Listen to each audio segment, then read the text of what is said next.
আজকে কিন্তু আমি প্রত্যেকটা খাবারের রিভিউ দিব। সব খাবার বললে ভুল হবে। যে সমস্ত খাবারগুলো আমাদের কালিয়াকৈরের ভেতরে পাওয়া যায় না, হয়তোবা একটু দূরে যাইতে হয়। সেজন্য আজকে যে খাবারগুলো আমরা হাতের নাগালে পেয়ে গেছি আর সেই সমস্ত খাবারের রিভিউগুলো আজকে আপনাদের দিব। এই মেলার পশ্চিম পাশেই হচ্ছে এই তান্দুরি চায়ের দোকান। আর এখানেই ফার্স্টে আমি এই খাবারটা আপনাদের সাথে রিভিউ দেব আর কিরকম সেটাও বলবো। এই যে 3টা মালাই চা দেন না, আজকে আপনাদের রিভিউ দেব এই চাটা কিরকম হয়। এখানে প্রত্যেকটা চাই যত্ন সহকারে বানানো হচ্ছে আর স্বাদে কিন্তু ভরপুর, দেখেই কিন্তু বোঝা যাচ্ছে। ডেকোরেশনটাও বেশ ভালো, আমার কাছে খুব ভালো লাগছে। মাটির পাতিল,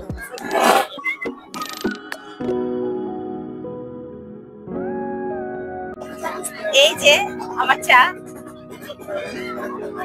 এই যে সর দেখছেন,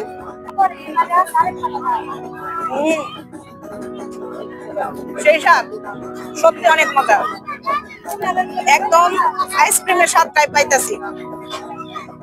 এত টেস্ট, আগে না খাইলে বুঝতাম না।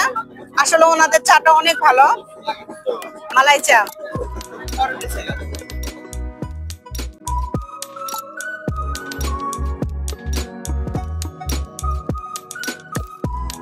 এই চায়ের দোকানের চা তো মজায়, আর এই মালিকেরই 3টা দোকান এই মেলার ভিতরে আছে। সবচাইতে মজার বিষয় হচ্ছে যতগুলো স্টলে আমি খাবার ঘুরে ঘুরে খেয়েছি, ওনাদের 3টা দোকানের খাবারই আমার কাছে অনেক ভালো লেগেছে।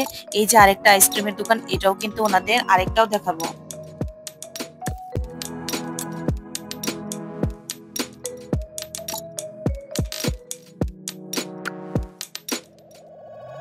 আইসক্রিমের অর্ধেকটা খেয়ে ফেলছি আর বাকিটা খাচ্ছি। প্রত্যেকটা মানে খাবারটাই ওনাদের ভালো। মানে এই আইসক্রিমের 3টা দোকান, একটা হচ্ছে তান্দুরি চা, আবার ওই পাশে ড্রাগনের একটা আইসক্রিম, আবার এই পাশেও এইটা মানে কাশ্মীরি কোন আইসক্রিম। এই 3টা দোকানই ওনার, প্রত্যেকটা খাবারই ভালো। আপনারা এখানে আসলে এই খাবারগুলো অবশ্যই খেয়ে যাবেন।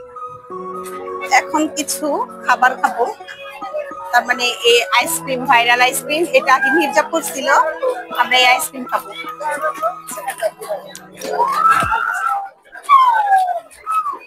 3টা দোকানের মধ্যে এই দোকানটাও কিন্তু ওই মালাই চায়ের দোকানের মালিকেরই। মজা, অনেক মজা। যে 3টা দোকান আপনাদের সাথে ফার্স্টে দেখিয়ে দিলাম, এই তার মধ্যে এটাও একটা, এই একই মালিক, আর এদের খাবারটাই বেশি ভালো।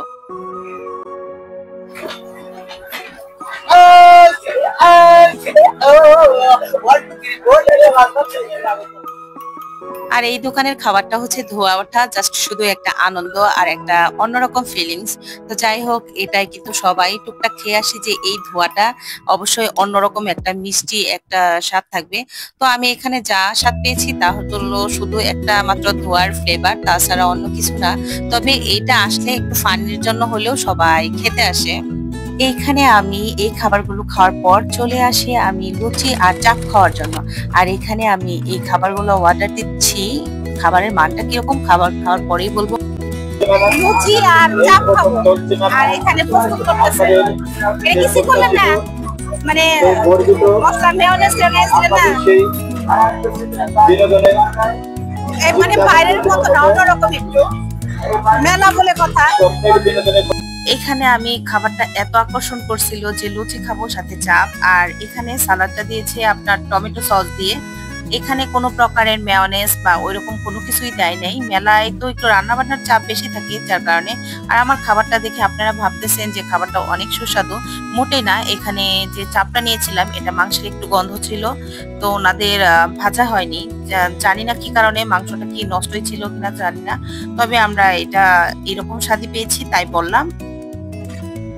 এখন এখানে আইসক্রিম গুলো প্রস্তুত করতেছে, দেখেন বরফ, খালি না বরফ, আর কিছু নাই।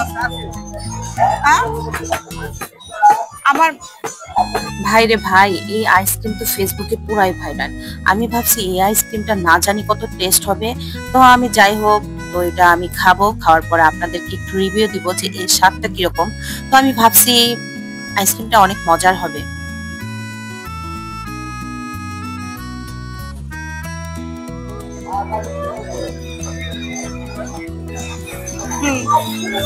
খাচ্ছি আমি।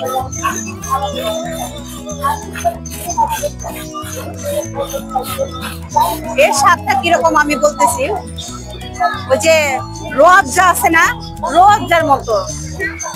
রোয়াবজা অনেক, মানে এইটা আমার খুব আকৃষ্ট করছে, মানে মেলায় আমি খাবো বলে।